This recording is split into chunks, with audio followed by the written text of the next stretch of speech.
E o governo reajustou o salário mínimo com um novo limite de ganho real. Acompanhe.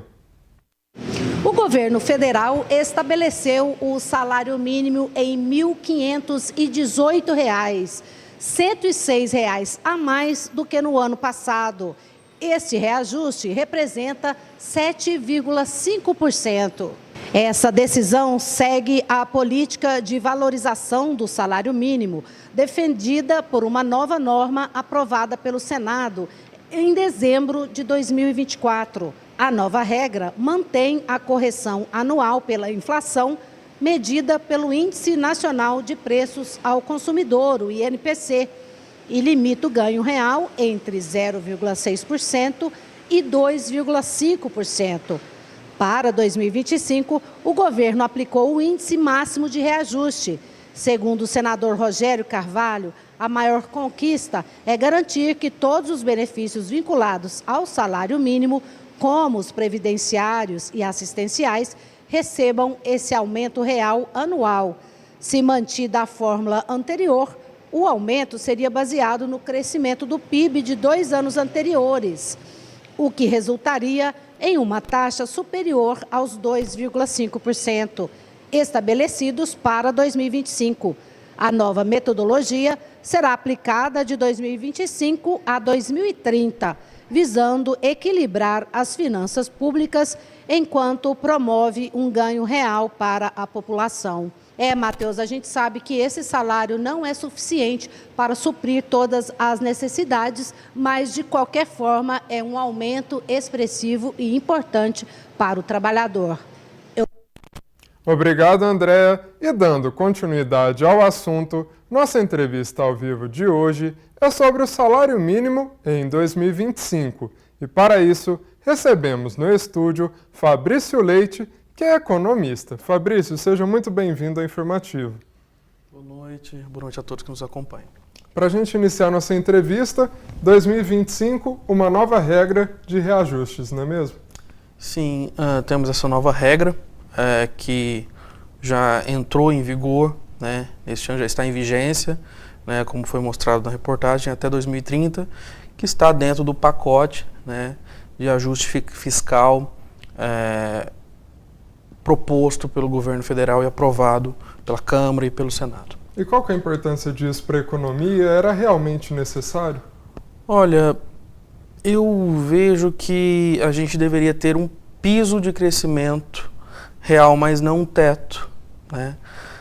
Eu acho que a gente tem que ter um valor mínimo de crescimento real, mas não estabelecer, né, uma meta, mas o governo federal, para conseguir aprovar outras medidas, teve que também colocar essa, né, no pacote.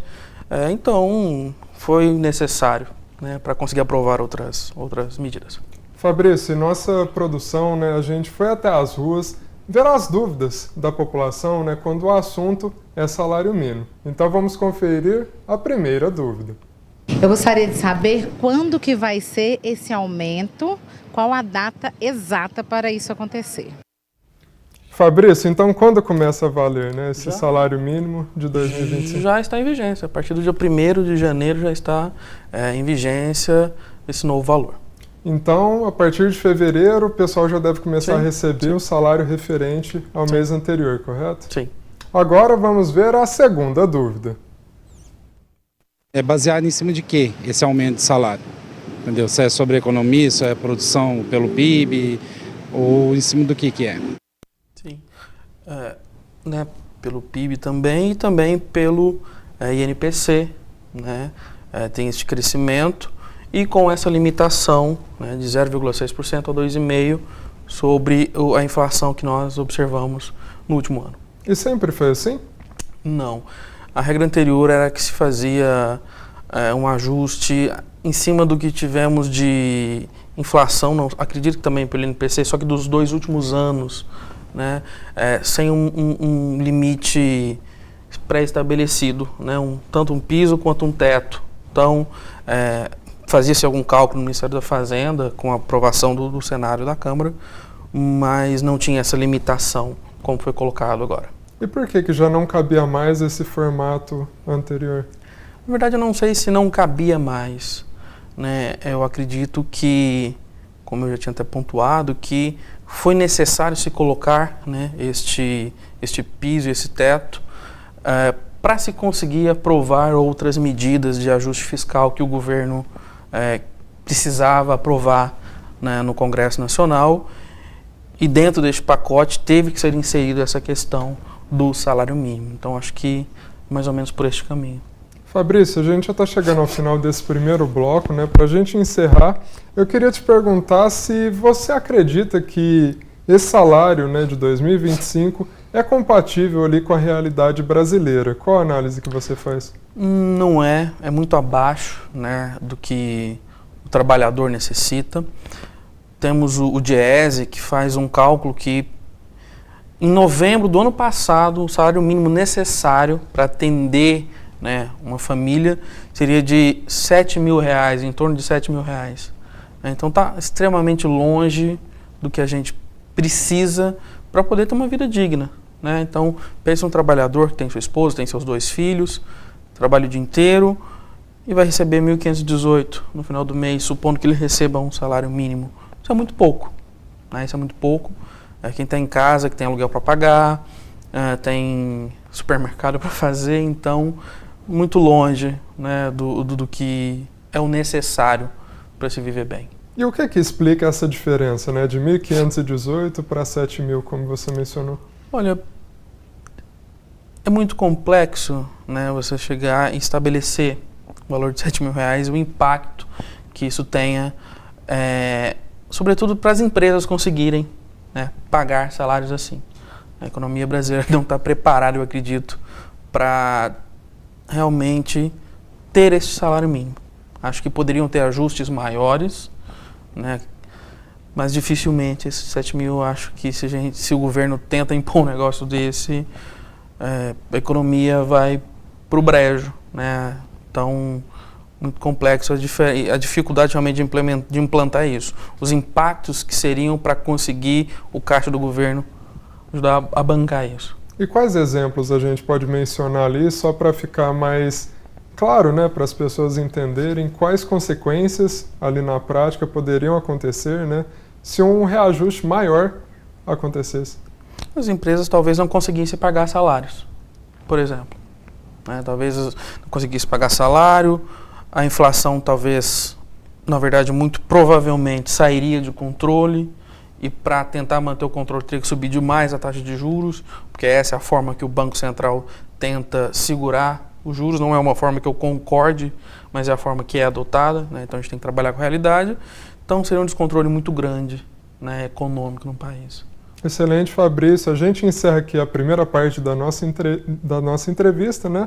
E a gente continua logo em seguida do intervalo, porque nós vamos agora para um rápido intervalo e voltamos com mais entrevista ao vivo. Até já!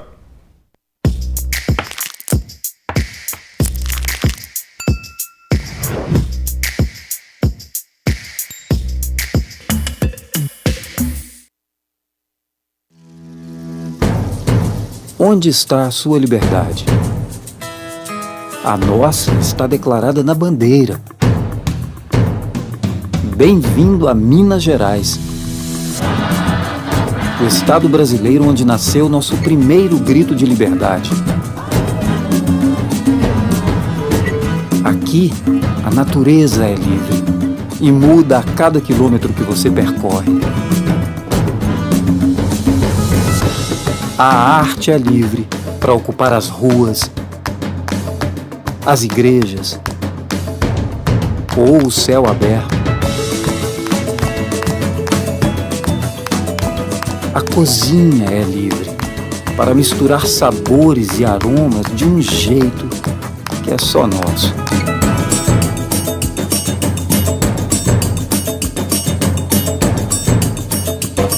E você? Você é livre para escolher seu caminho, descobrir rotas que vão mudar para sempre seu olhar, conhecer pessoas que vão ficar para sempre em seu coração e viver experiências absolutamente libertadoras. A liberdade mora em Minas. Conheça, encontre a sua. e compartilhe.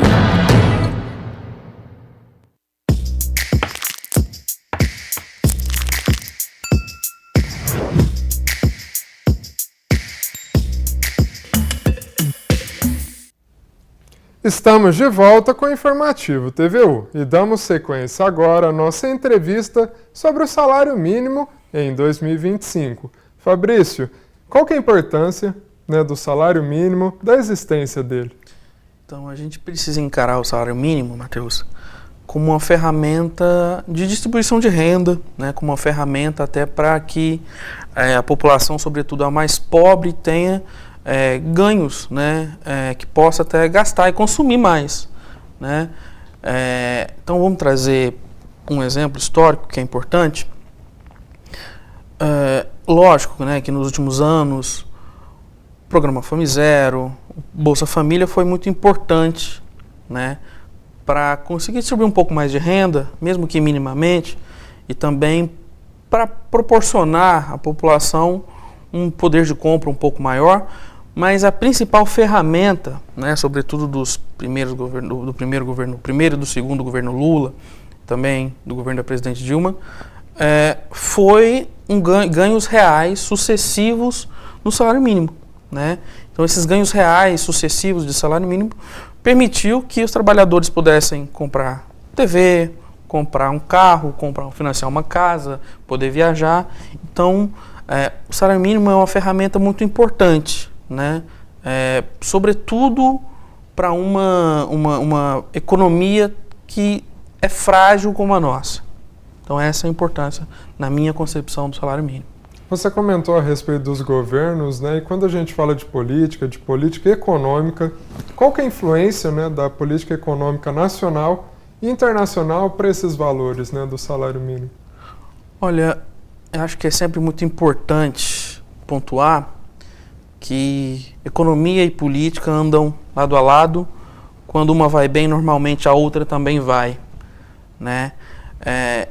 Então, se a economia do país vai bem, vai crescendo, se a gente consegue ter bons níveis de exportação, porque a economia internacional também vai bem, a tendência é que haja um crescimento dos salários, porque há um crescimento do PIB. Então, é fundamental que tudo isso esteja muito bem alinhado, e muito bem trabalhado para a gente poder oferir crescimentos reais do salário. Fabrício, vamos conferir agora mais uma dúvida da população. A minha pergunta é se hoje esse aumento ele supre a necessidade da população? Não, deixa muito a desejar, o nosso atual salário mínimo. Como eu já tinha até pontuado, um trabalhador que tem a sua família, que tem que fazer o mercado, fazer compra, que tem que pagar aluguel, não consegue, vai ter que procurar outras formas de incrementar a sua renda, outros membros da família vai ter que trabalhar, então não supre. São ganhos importantes, é sempre fundamental que hajam ganhos reais no salário, mas não é o suficiente para suprir as necessidades das famílias. Fabrício, e quando a gente fala do percentual, do tanto que aumentou ali, agora em 2025 um aumento aí de quase 8%, 7,7%, num panorama histórico, desde 94, com o Plano Real, qual a análise que você faz desses reajustes, no quesito e percentagem? Olha, historicamente a gente viu um crescimento, real do salário mínimo, então a gente precisa distinguir aqui o que é crescimento real do que é crescimento nominal. Se o salário passa de R$50 para R$100, mas a inflação também cresce nessa mesma taxa, a gente não teve um poder de compra, a gente não conseguiu comprar um pacote de arroz a mais, por exemplo, com esse aumento. Então esse é o aumento nominal. O real é quando você tem um aumento do salário e você passa a poder comprar 2 pacotes de arroz, por exemplo. Isso é só para simplificar para quem está nos acompanhando. Então, historicamente, a gente via desde a implantação do Plano Real, crescimentos reais do salário mínimo até 2016. 2017, em 2016 a presidente Dilma sofre impeachment, né? E já em 2017, no governo Temer, não há mais esse crescimento real. Os 4 anos do governo Bolsonaro também não há esse crescimento real. E aí, com a volta do presidente Lula, volta essa política, né, que ele vê que é fundamental de ter um crescimento real, né, do salário mínimo. Então, essa é a análise que a gente faz, né? Quais são governos que se preocupam ou não com o trabalhador. Então, é só olhar os dados ano a ano que a gente consegue ter uma noção, né, dessa preocupação ou não. Para a gente comentar esses dados, né, ali em 2021 tivemos um aumento de 5,26, já em 2022, 10,18. Por que essa diferença tão grande assim de um ano para o outro, agora 7? Esses aumentos que você pontuou de 21 são os aumentos nominais. Né? São aumentos nominais e se explica porque a inflação acelerou. A inflação durante o governo Bolsonaro se acelera. A gente pode atribuir também a pandemia? Também, de alguma forma, também se atribui à pandemia.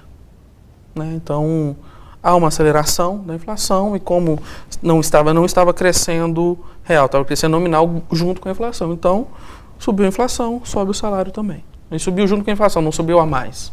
Né? Então, esses crescimentos eram meio que artificiais. E para quem nos acompanha, né, não está muito bem ali por dentro, né, do que é a inflação, como que ela interfere, você poderia explicar um pouquinho? Sim, a inflação, ela basicamente faz com que o preço dos produtos encareçam. E para isso a gente precisa ter um ganho de salário. Então, essa é a questão que a gente apontou, a questão do ganho, né, nominal. O meu salário sobe e a inflação também sobe no mesmo nível, então eu continuo, mesmo com o aumento de salário, podendo comprar só um pacote de arroz e não 2, por exemplo. Então, essa é a relação entre o salário mínimo e a inflação. É por isso a importância de se manter uma inflação também sob controle. É importante ter o crescimento do PIB, mas também ter um controle real da inflação, porque senão a gente não vai ter um poder de compra cada vez mais engolido. Fabrício, e quando a gente fala de futuro, qual que é a expectativa, né? Qual que é a tendência que a gente pode aguardar? Olha, é muito complexo, né, fazer essas análises para futuro, sobretudo na política e na economia brasileira, porque hoje essa é a regra de 0,6% a 2,5%, né, desse crescimento real sobre a inflação, mas numa canetada tudo pode mudar, o Congresso pode tentar chantagear o governo de alguma forma e tentar reduzir esse teto de 2,5% para 2%, para 1,5%. Não dá para saber o que vai acontecer. Tudo se mantendo constante, né, ceteris paribus, a tendência é que se mantenha esse crescimento. Acredito que o presidente Lula e a equipe do Ministério da Fazenda se empenhará para ficar no teto de 2,5%, né, de crescimento, mas realmente não dá para a gente pontuar exatamente o que acontecerá. Então uma projeção aí para 2026 deve ser essa média, mais ou menos? Acreditamos que sim. Fabrício, a gente já está chegando ao final da nossa entrevista. Eu queria que você deixasse um recado para quem nos assiste, quem ganha ali um salário mínimo, né? Como se organizar, né? É muito difícil a gente falar, né, para quem ganha um salário mínimo, porque possivelmente quem ganha um salário mínimo até não esteja nos acompanhando. Lute do ponto de vista não para trabalhar mais, só para conseguir mais, oferir mais rendimentos. Mas lute também com o deputado com o qual você votou, né? Faça uma luta política, porque, sobretudo, essa luta de aumentos reais, o salário mínimo é uma luta política. Não é só uma luta de trabalho ali, do dia a dia, não, também é uma luta política. Então, acho que a principal mensagem é se conscientize. Né, se conscientize, não há muito o que falar sobre para além disso, né? Se conscientize, cobre o seu deputado, sempre faça o possível para votar melhor, né, quando tiver oportunidade. Basicamente é isso.